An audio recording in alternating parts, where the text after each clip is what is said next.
Good morning students, कैसे हैं आप सब लोग। पिछली क्लास में हमने देखा था, आपने चार चीज़ों के बारे में अच्छे से समझ लिया था। माध्यिकाएं, मीडियंस, एंगल बाइसेक्टर, कोण समद्विभाजक, लंब समद्विभाजक, परपेंडिकुलर बाइसेक्टर और एक हमारा ऑर्थो सेंटर या जिसको लंब या एल्टीट्यूड कहते हैं। तो ये सारी चीज़ें कंप्लीट होने के बाद आज हम बढ़ते हैं हमारे नेक्स्ट टॉपिक की तरफ, जिसका नाम है सिमिलर ट्राइंगल्स। हिंदी में क्या कहेंगे हम इसको?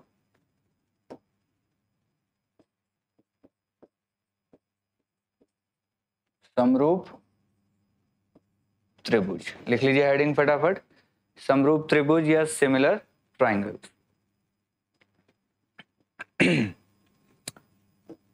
चलिए, सबसे पहले हम समझते हैं कि सिमिलर ट्राइंगल का मतलब क्या होता है, समरूपता का मतलब क्या होता है, सिमिलैरिटी किसे कहते हैं। तो इसको समझिए, पहले अच्छे से समझिए इसको।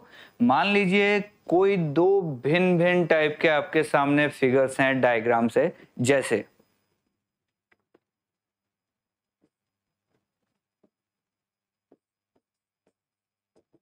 चेयर की बात करें, कुर्सी देखी होगी सबने। मान लीजिए एक बड़ी चेयर है ऐसी, और एक इससे भी बड़ी चेयर है ऐसी। अगर इन दोनों चेयर्स की शेप एक जैसी है, शेप की बात कर रहे हैं हम, चेयर हैं दोनों, कुर्सी हैं, शेप की बात करें तो इसको कुर्सी इसको टेबल तो हम नहीं कह सकते। इन दोनों की शेप एक जैसी है, बिल्कुल सेम शेप के हैं, लेकिन साइज इनकी कैसी है? डिफरेंट डिफरेंट है, भिन्न भिन्न है। यानी ऐसी कोई भी दो चीजें जिनकी शेप एक जैसी हो लेकिन साइज अलग अलग हो, उनको हम क्या बोलेंगे? सिमिलर चीजें बोलेंगे, समरूप बोलेंगे, रूप एक जैसे हैं इनके। ये बात समझ में आ गई आपको? तो ट्राइंगल के केस के अंदर हम इस चीज को कैसे देखेंगे, तो ये चीज हमें समझनी है। देखिए,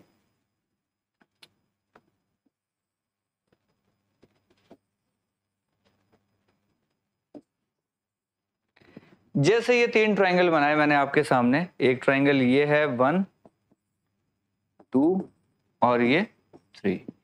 क्या आप 1 और 3 को सिमिलर यानी कि समरूप कह सकते हैं? क्या ये एक जैसे रूप हैं?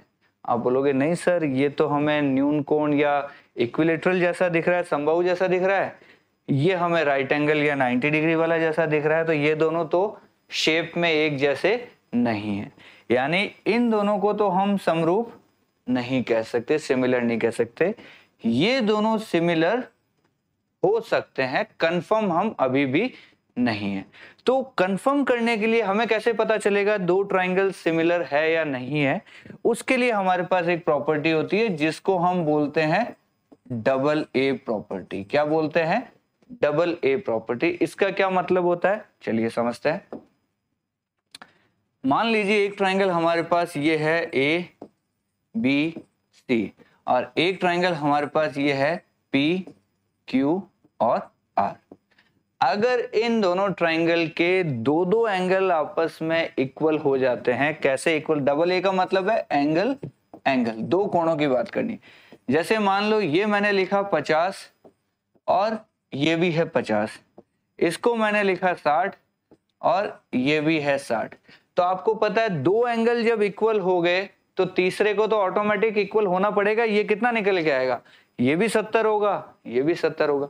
यानी अगर किसी दो ट्राइंगल में दो दो एंगल रेस्पेक्टिव दूसरे दो एंगल के बराबर हो जाते हैं, तो हम कहते हैं ट्राइंगल एबीसी सिमिलर है ट्राइंगल पीक्यूआर।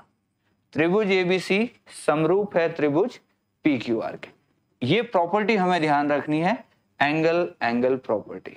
क्लियर हो गया मेरे ख्याल से ये। अब बात करते हैं, इसको लिखने का तरीका भी थोड़ा अलग अलग होता है। देखिए अगले डायग्राम में समझ में आएगा। ये एबीसी है, ये हमारा पीक्यूआर।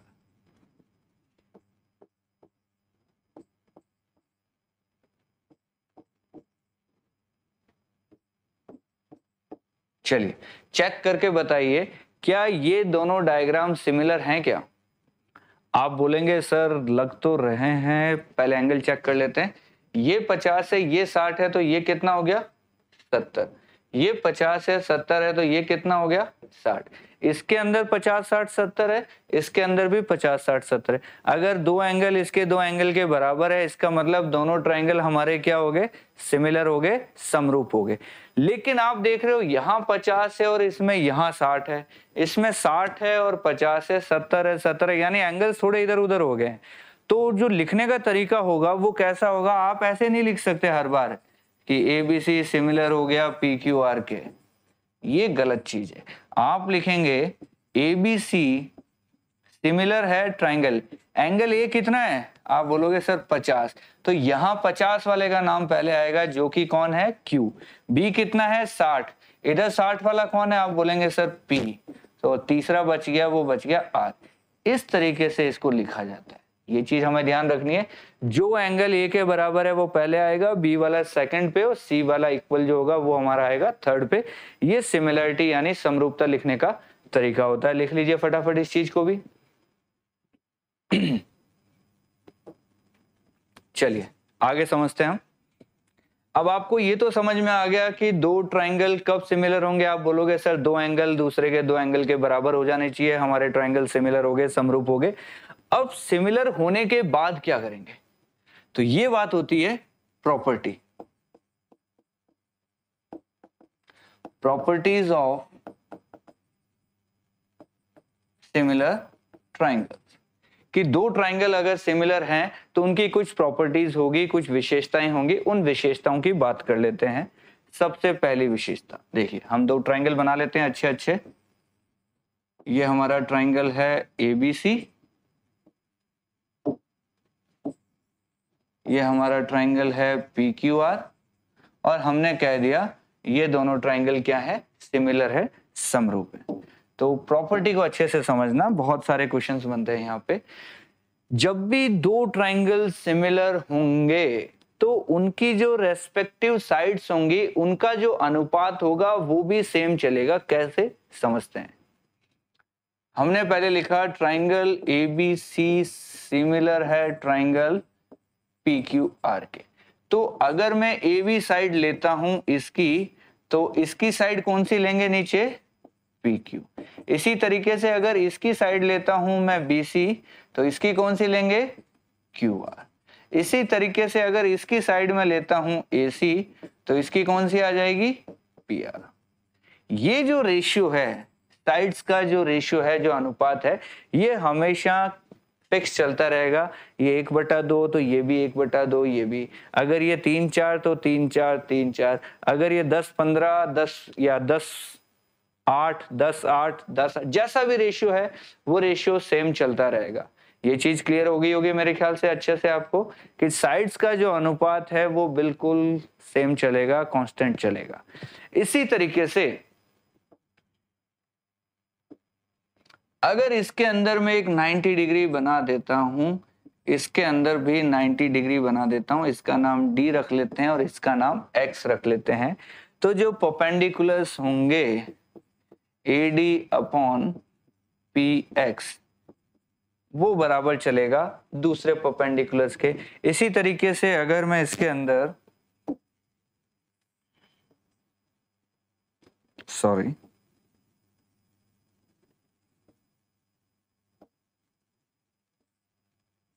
ये कोण समद्विभाजक ले लेता हूं, एंगल आधा आधा कर लेते हैं, इसका भी एंगल आधा आधा कर लेते हैं, इसका नाम E ले लेते हैं, इसका नाम Y ले लेते हैं। यानी जो कोण समद्विभाजक है यानी कि BE/QY। इसी तरीके से अगर ये माध्यिका हो जाती है और ये माध्यिका हो जाती है, तो इसका भी रेशियो सेम चलेगा, CF/RZ। यानी जो साइड्स का रेशियो फिक्स चल रहा है वैसा ही रेशियो किस किस का चलेगा। ये कौन है हमारा, AD, और ये हमारे हैं परपेंडिकुलर या लंब। ये कौन है हमारे, ये हमारे हैं कोण समद्विभाजक, एंगल बाइसेक्टर, कोण समद्विभाजक। और ये हमारे कौन है, ये माध्यिका है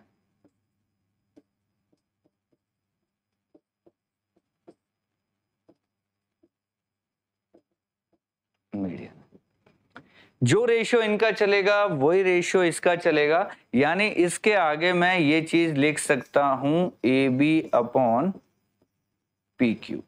क्लियर हो गई ये बात आपको? यानी जो साइड्स का रेशियो चलेगा वही माध्यिकाओं का चलेगा, वही कोण समद्विभाजक का चलेगा, वही हमारा लंब का चलेगा, परपेंडिकुलर का चलेगा। क्लियर है ये चीज? Point number 2,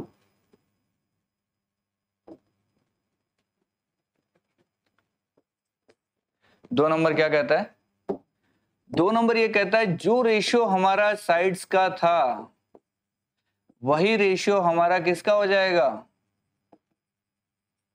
perimeter of triangle A B C upon perimeter of triangle P Q R. Perimeter मतलब परिमाप की बात कर रहे हैं। त्रिभुज एबीसी का परिमाप अपॉन त्रिभुज इसका परिमाप। क्लियर हो गई ये चीज? जो साइड्स का रेशियो रहेगा वही परिमाप का यानी पेरीमीटर का भी रेशियो हमारा हो जाएगा। पॉइंट नंबर 3, ये बड़ा इंपॉर्टेंट है। ये क्या कहता है कि अगर हम एरिया की बात करें, त्रिभुज एबीसी अपॉन एरिया त्रिभुज पी क्यू आर, यानी त्रिभुज एबीसी का क्षेत्रफल अपॉन इसका क्षेत्रफल।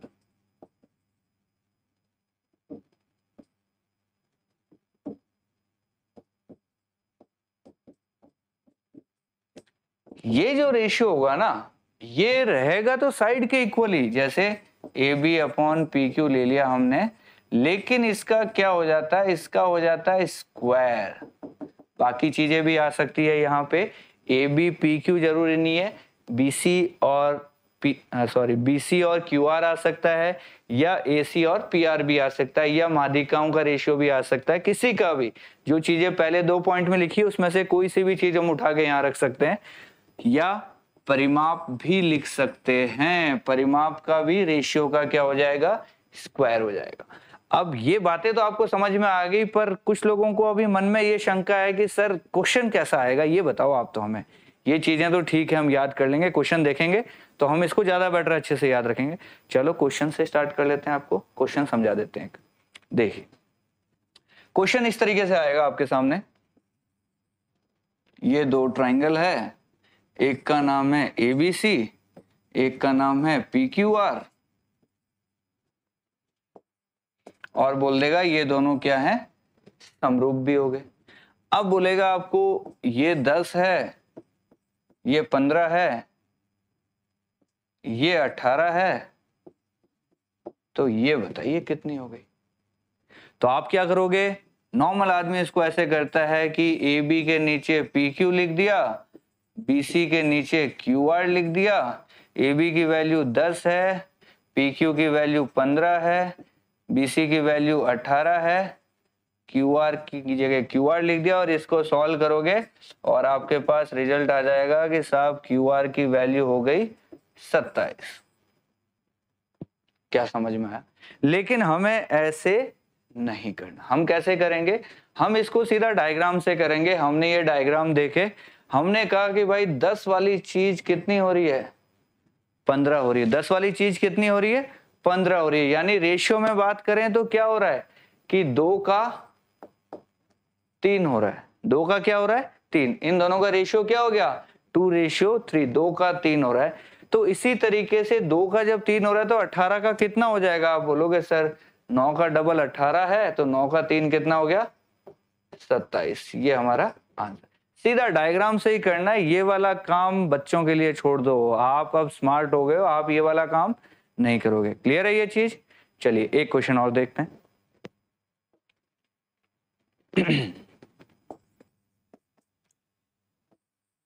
ये ट्राइंगल है एबीसी, ये ट्राइंगल है PQR। फटाफट करना आपको, ठीक है? ये दोनों समरूप है। मान लीजिए ये आपको दिया है 10, ये दे दिया आपको 30, ये आपको दे दिया है 45, और ये आपको दे दिया है 20। तो बताइए ये कितना हो जाएगा और ये कितना, जल्दी से बताइए, सीधा डायग्राम देख के आंसर बताना है आपको। तो आप क्या देखोगे, दोनों ट्राइंगल सिमिलर है, सेम साइड कौन सी दी हुई है, ये और ये दिया हुआ है, यानी साइड का रेशियो क्या हो गया 1:3, 1 का 3 कर देना आपको। तो 20 का कितना हो जाएगा, आप बोलोगे सर 60 हो गया। किसका 45 हो जाएगा 3 गुना, आप बोलोगे सर 15 हो गया। बताइए कितना टाइम लगा आपको क्वेश्चन करने में। सेकंड्स के अंदर, यूं चुटकियों के अंदर आप क्वेश्चन खत्म कर सकते हो, जैसा मैं समझा रहा हूं अगर उसी तरीके से आप करोगे तो। चलिए आगे एक क्वेश्चन और लेते हैं। मान लीजिए ये ट्राइंगल है एबीसी और ये ट्राइंगल है पीक्यूआर, और हमें बोल दिया ये दोनों ट्राइंगल हमारे सिमिलर है। ये बोल देता है 10 है, ये बोल देता है 20 है, और उसके बाद हमें एक चीज और दे दी, ट्राइंगल एबीसी का एरिया दे दिया, हमें क्षेत्रफल दे दिया। कितना दे दिया, मान लीजिए 80 दे दिया, और हमसे पूछ ले एरिया बताइए, क्षेत्रफल बताइए, किसका, पीक्यूआर का बताइए। ये हमसे क्वेश्चन हो गया। तो क्या करेंगे, कुछ नहीं करना है, सिर्फ बताइए मुझे साइड का रेशियो क्या है। आप बोलोगे सर साइड 10 की हो गई 20, यानी रेशियो क्या आ गया 1:2। तो एरिया का रेशियो क्या हो जाएगा, आप बोलोगे सर इसका स्क्वायर हो जाएगा, 1 का स्क्वायर 1, 2 का स्क्वायर 4। यानी ये जो बात कर रहे हैं हम बात कर रहे हैं एबीसी के लिए, और ये वाली जो बात कर रहे हैं हम बात कर रहे हैं पीक्यूआर के लिए। तो एक का मतलब अगर 80 है, ये इसका एरिया 1 है, इसका 4 है। एक का मतलब अगर 80 है तो 4 का मतलब हो जाता है 320। ये हमारा हो गया आंसर। कितने सेकंड लगेंगे, आप सेकंड्स में काउंटिंग शुरू कर दीजिए। अब मिनट्स का खेल खत्म हो गया है, हर क्वेश्चन हम करेंगे सेकंड्स के अंदर। चलिए अब हम बात कर लेते हैं, ये तो हमने सीख लिया कि भाई ट्राइंगल कैसे कैसे सिमिलर होने वाले हैं, और अगर ट्राइंगल सिमिलर हैं तो उनकी क्या स्पेशल प्रॉपर्टी होगी। तो साइड का अनुपात सेम चलेगा, माध्यिकाओं का सेम चलेगा, एंगल बाइसेक्टर सेम चलेगा, परपेंडिकुलर सेम चलेगा, पेरीमीटर भी सेम चलेगा, और एरिया में क्या हो जाएगा, स्क्वायर हो जाएगा इन सब का। चलिए अब एक इंपॉर्टेंट चीज और सिखा देते हैं आपको। यहाँ पे हेडिंग लिखिए जल्दी से,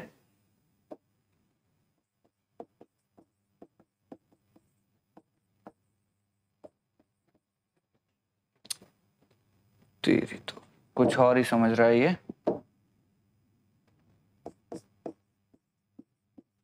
थेल्स थ्योरम,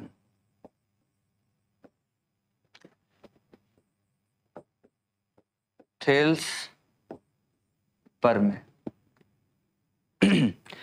अब थेल्स ने क्या कहा था, थेल्स एक्चुअली बहुत पुराना आदमी था, अप्रोक्स मान के चलिए आप 540 से 600वां जो साल चल रहा था, यानी कौन से दशक की बात करेंगे हम, जैसे अभी ये 21वीं सेंचुरी चल रही है ना, 2022 चल रहा है, तो ये बंदा आया था 560 के अराउंड या 600 के अराउंड, यहाँ कहीं ये बंदा आया था। ये उस समय देके चला गया था जो हम आज भी पढ़ रहे हैं, यानी लगभग मान के चलिए 1500 साल पुरानी बात बता रहा हूं मैं आपको यहाँ पे, ठीक है। चलिए थेल्स ने क्या कहा था अच्छे से समझते हैं। थेल्स ने बहुत ही सिंपल शब्दों में बहुत ही महत्वपूर्ण बात कही थी, अच्छे से समझना इस चीज को। ये हमारा ट्राइंगल है ए बी सी, दिख रहा है सबको ट्राइंगल, ठीक है। थेल्स ने ये कहा था कि अगर इसके मिड पॉइंट से मैं स्टार्ट करूं, कहां से स्टार्ट करूं, इसके मिड पॉइंट से स्टार्ट करूं, मान लीजिए इस पॉइंट का नाम ले लिया मैंने डी, हम यहां लिख देते हैं। पहली बात, डी क्या चीज है, आप बोलोगे सर डी है मध्य बिंदु, मिड पॉइंट क्या है, मध्य बिंदु, ठीक है जी। फिर आप कहते हो कि डी से आपने स्टार्ट की एक लाइन खींचना, और आपने क्या किया, जो ये बीसी है इसके समांतर एक पैरेलल लाइन ड्रॉ की आपने। चले गए हम पैरेलल। हमने डी से लाइन स्टार्ट की जो कि मध्य बिंदु है और बीसी के पैरेलल यानी कि समांतर हम चले गए। यहां जिस पॉइंट पे काटा इसका नाम हो गया ई। तो हम क्या बोलेंगे? सेकंड बात हम बोलेंगे जो डीई है वो समांतर है किसके? आप बोलोगे सर बीसी के समांतर है। ठीक बात। तो इससे क्या होगा? इससे ये होगा, इससे तीसरी बात जो निकल के आई वो ये निकल के आई कि जो ई है ना वो भी क्या है? वो भी मिड पॉइंट होगा। ई क्या होगा? मिड पॉइंट होगा, आपका मध्य बिंदु होगा। क्या होगा? मध्य बिंदु। और एक चौथी बात और निकल के आती है इस जगह से, वो ये निकल के आती है जो हमारा डीई है ना वो आधा हो जाएगा किसका? बीसी का आधा हो जाएगा। ये टोटल 4 बातें हमारे निकल के आती है इस डायग्राम से। दोबारा समझिए, पहली बात है अगर डी मध्य बिंदु है, मिड पॉइंट है और डीई पैरेलल है बीसी के, डीई समांतर है बीसी के, तो ई को भी मध्य बिंदु होना पड़ेगा और डी जो होगा वो बीसी का क्या हो जाएगा? आधा हो जाएगा। ये टोटल 4 बातें हैं। अब समझना क्या कह रहा हूं। इनमें से एनी टू, अगर कोई भी 2 बात आपको एग्जाम में दी हुई है, चाहे पहली चौथी, तीसरी चौथी, पहली दूसरी, दूसरी तीसरी, कोई भी 2 बातें अगर दी हुई है तो बची हुई 2 ऑटोमेटिक हो जाएंगी। यानी 4 में से कोई भी 2 आपको दे रखी है, बाकी की 2 आपको ऑटोमेटिक लगा देनी है। फंडा खत्म। इतनी सी बात थी थेल्स की। जैसे मैं कहूं अगर ये मिड पॉइंट है, 2 बातें कही मैंने, कौन कौन सी कही? मैंने पहली और तीसरी कही। तो आप क्या बोलोगे? तो सर ये डी पैरेलल हो जाएगी और आधी हो जाएगी। अच्छा, अगर मैं ये कहूं कि डीई इसकी आधी है और ई मिड पॉइंट है, 2 बातें मैंने ये कही। कौन सी 2 बातें कही? कि डीई आधी है और जो ई है वो मिड पॉइंट है। मैंने ये 2 बातें कही। तो आप क्या बोलोगे? सर डी पैरेलल भी है और डी मिड पॉइंट भी है। इसी तरीके से 4 में से कोई भी 2 दी हैं, बाकी की 2 ऑटोमेटिक हो जाएंगी। ये हमारे थेल साहब का कहना था। लिख लीजिए फटाफट इसको। अब क्वेश्चन कैसे कैसे आते हैं, बड़े खतरनाक खतरनाक क्वेश्चन आते हैं यहाँ पे। हम क्वेश्चन से स्टार्टिंग कर लेते हैं। चलिए, सबसे पहला क्वेश्चन आपके सामने है। ये कहता है एक ट्राइंगल है एबीसी जो कि सिमिलर है किससे? डीईएफ के। तो जल्दी से आप ऐसा ट्राइंगल बना लीजिए। ये एबीसी है और इसका हम पहले नामकरण नहीं करेंगे। क्वेश्चन करने की टेक्निक समझिए। टेक्निक ये है, पहले इसके नाम लिखिए, फिर इसके एंगल लिखिए। एंगल बताइए। एंगल ए दे रखा है 47, एंगल ए है हमारा 47। ई दे रखा है 63 और साथ के साथ हमें क्या कह रहा है? ABC is similar to DEF। ठीक है, ABC सिमिलर है DEF के। तो एंगल ई कितना दे रखा है हमें? 63। तो ABC अगर DEF के सिमिलर है, ये 63, तो इसको कितना होना पड़ेगा? 63। ये 47 तो कितना होना पड़ेगा? 47। तो पूछ रहा है C किसके बराबर हो जाएगा, ये किसके बराबर हो जाएगा? तो तीनों का सम अगर 180 होता है तो ये हो गया 110। तो पीछे कितना बचा? आप बोलोगे सर 70 बच गया। ये लीजिए आपका आंसर हो गया। क्लियर है मेरे ख्याल से क्वेश्चन? बड़ा ही सिंपल क्वेश्चन था, सबसे बेसिक क्वेश्चन है, एंगल के ऊपर है। चलिए अगला क्वेश्चन देखते हैं। अगला क्वेश्चन कहता है एबीसी और डीईएफ 2 ट्राइंगल हैं जो कि समरूप हैं, सिमिलर है। जल्दी से बना दीजिए। आपने बनाया कि सर ये लो एबीसी और ये लीजिए जनाब डीईएफ। आगे क्या कहता है? 2AB इक्वल टू DE, यानी जो DE है वो AB का डबल है। यानी AB अगर 1 है तो DE कितना हो गया? डबल हो गया। अब कहता है BC अगर 8 है, 1 का 2 हो रहा है तो 8 का बता दीजिए जल्दी से। आप बोलोगे सर 16 सेकंड्स भी नहीं लगनी इसके अंदर, तो क्वेश्चन खत्म। नेक्स्ट क्वेश्चन ये कहता है 2 ट्राइंगल है, जल्दी से बना लीजिए, ABC और PQR। आपने बनाया, ये लीजिए ABC और ये लीजिए PQR। कहता है दोनों के जो परिमाप है वो 36 और 24 है। परिमाप हम यहां लिखेंगे 36 24। तो परिमाप है तो इनका रेशियो क्या हो गया, 36 और 24 का रेशियो बता दीजिए। आपने बोला सर 12 से उड़ाए तो 3 और 12 से उड़ाए तो 2, यानी 3:2 में इनके पेरीमीटर हो गए हैं, परिमाप हो गए हैं। यानी परिमाप का जो रेशियो होगा वही तो साइड का रेशियो होगा। बिल्कुल सही बात है, ठीक है, ये 3:2 आ गया। आगे देखिए, PQ अगर 10 है, PQ अगर 10 है तो AB कितना हो जाएगा, 2 की वैल्यू अगर 10 है तो 3 की वैल्यू आप फटाक से बोलोगे सर 15 हो गई, काम खत्म, चलो घर। इतना टाइम लगने वाला है। चलिए एक क्वेश्चन और देख लेते हैं हम। कहता है ट्राइंगल का जो एरिया का अनुपात है ना वो दे रखा है 9:16, तो उनकी साइड का अनुपात क्या हो जाएगा। हमने क्या कहा था, साइड का अनुपात अगर A अनुपात B है तो एरिया यानी क्षेत्रफल क्या हो जाएगा, A² अनुपात B²। हमें ये दे रखा है 9:16, तो किसका स्क्वायर करें कि 9:16 बनेगा, साइड पूछ रहा है। एरिया 9:16 है तो साइड क्या हो जाएगा, यानी किसका स्क्वायर करें कि 9:16 बनेगा। आप बोलोगे सर ये तो हमें दिख गया, आंसर ही दिख गया, कुछ करना ही नहीं पड़ा हमें। तो ये सारे जो क्वेश्चंस हैं वो प्रीवियस ईयर क्वेश्चंस है, ये एग्जाम्स में पूछे गए हैं। मैं आपको सिर्फ वही क्वेश्चन करा रहा हूं जो एसएससी ने पिछले सालों में पूछे हैं। देखिए क्वेश्चन क्या दिया हुआ है, in a triangle ABC DE parallel to BC. ये देखते ही आपको याद आ जाना चाहिए डीई पैरेलल है बीसी के, यानी थेल्स की बात हो रही है। तो थेल्स की टोटल हमने 4 बातें देखी थी, 4 में से कोई भी 2 अगर दे रखी हैं तो इट मींस दूसरी 2 ऑटोमेटिक हो जाएंगी। देखिए यहाँ पे आपको थेल्स का थोड़ा सा एडवांस वर्जन का क्वेश्चन है। ये थेल्स ने जो बातें कही थी उसको थोड़ा सा हम तोड़ मरोड़ के पेश करेंगे, या उसका एक एडवांस लेवल आपको मैं दिखाता हूँ। थेल्स ने ये कहा था कि ये डीई है, वहां मिड पॉइंट की बातें हुई थी कि डी और ई मिड पॉइंट है, फिर पैरेलल है। अब मैं ऐसा कहता हूं कि डी और ई मिड पॉइंट नहीं है, एक डी नॉर्मल पॉइंट है जो कि बीसी के पैरेलल हैं। अगर डी कोई भी पॉइंट होते हैं और अगर बीसी के पैरेलल होते हैं तो क्या हो जाएगा यहाँ पे, तो ये हो जाएगा कि ये छोटा वाला जो ट्राइंगल है, देखिए ये छोटा ट्राइंगल और ये बड़ा ट्राइंगल, इसका नाम है एडीई और इसका नाम है एबीसी। ये दोनों ट्राइंगल क्या है यहाँ पे सिमिलर हो जाते हैं। कैसे हो जाते हैं, एंगल ए दोनों में सेम है और डी एंगल बी के बराबर हो जाएगा। क्यों हो जाएगा, आपको सिखाया था पहली क्लास के अंदर कि पैरेलल लाइंस में ये दोनों एंगल बराबर होते हैं, करस्पॉन्डिंग एंगल संगत कोण, तो वहां से ये दोनों एंगल बराबर हो गए। तो इसका मतलब ये दोनों ट्राइंगल सिमिलर हैं।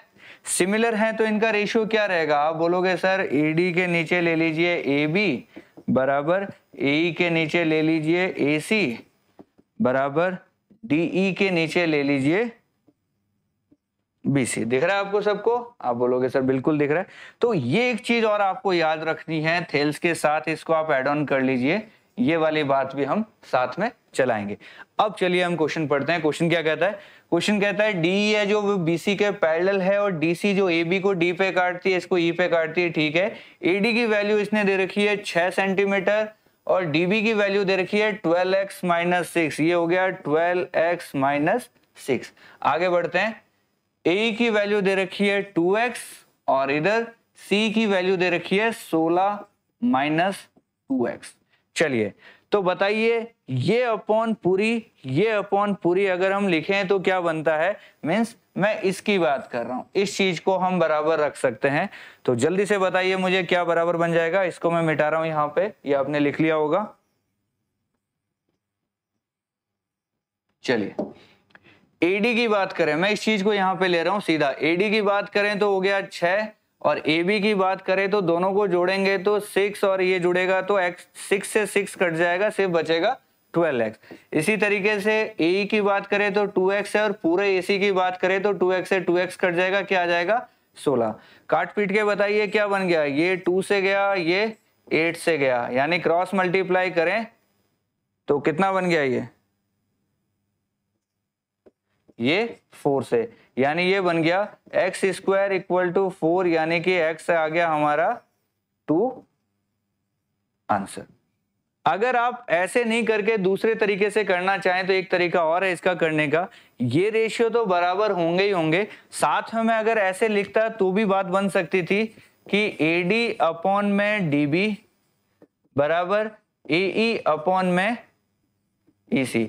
आप घर पे बैठ के इसको ट्राई कीजिए, अगर आप इससे करते तो भी आपका आंसर आ जाएगा, यानी 6/12x माइनस 6 और 2x/16 माइनस 2x, ये रेशियो लेंगे तो भी आपका यही आंसर आएगा, ये रेशियो लेंगे तो भी आपका x की वैल्यू यही आएगी। या आप ये भी कर सकते थे, ये तो चलो हमने सॉल्व कर दिया, आप सॉल्व करना नहीं चाहो सीधा ये लिखो और ऑप्शन से x की वैल्यू उठा के रख के देखो, जिसमें आपके दोनों पेयर्स बराबर आ जाए, LHS बराबर RHS, इट मींस आपका आंसर हो गया। तो ये दो बातें और बताइए मैंने थेल्स के साथ, इसको आप क्या कर लीजिएगा, ऐड ऑन कर लीजिएगा। चलिए आज की क्लास हम यहीं फिनिश करते हैं। Thank you so much. अगली क्लास के अंदर हम देखते हैं, या तो कुछ क्वेश्चंस लेके आता हूं मैं आपके लिए, या फिर हम थोड़ा सा आगे बढ़ते हैं, पाइथागोरस थ्योरम की तरफ बढ़ जाएंगे। चलिए, थैंक यू सो मच।